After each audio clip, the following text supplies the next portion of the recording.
1 John chapter 1, verses 6 to 7.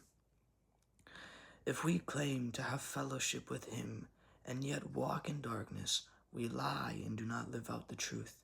But if we walk in the light as he is in the light, we have fellowship with one another, and the blood of Jesus, his Son, purifies us from all sin. What is John saying? What John is saying that you cannot claim Christ yet live in the sin, in willful habitual sin, and live for the world.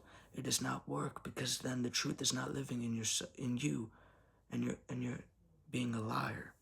But what he's saying is, if you call yourself a Christian, if you live for him, if you wring out the sins in your heart, and you notice the sins, and you live for Christ, his blood will cleanse you from that unrighteousness. Because as we know from Matthew, I believe it's Matthew chapter 5, if I'm not mistaken, it says, if your right eye causes you to sin, pluck it out, for it is better for you to enter into heaven with one eye than to be thrown into hell with two. What is Jesus talking about? He is talking about the sins of the heart. He is talking about heart mutilation, not physical mutilation. He's saying if there's sins in your heart, see them, notice them, and cut it off. Don't treat sin like a pet. Don't have it on a leash. Run from it, cut it off, and live for the Lord. Because the significance of the eye is people see outwardly that you're a Christian, but they do not see the situation of your heart.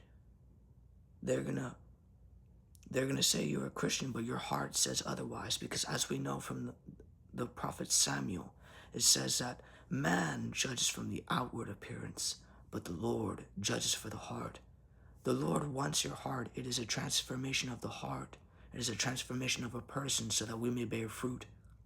The fruits of the Spirit are these 9: love, joy, peace, patience, goodness, kindness, gentleness, faithfulness, and self-control.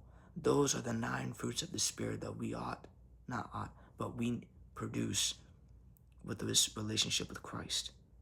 God bless, my friends.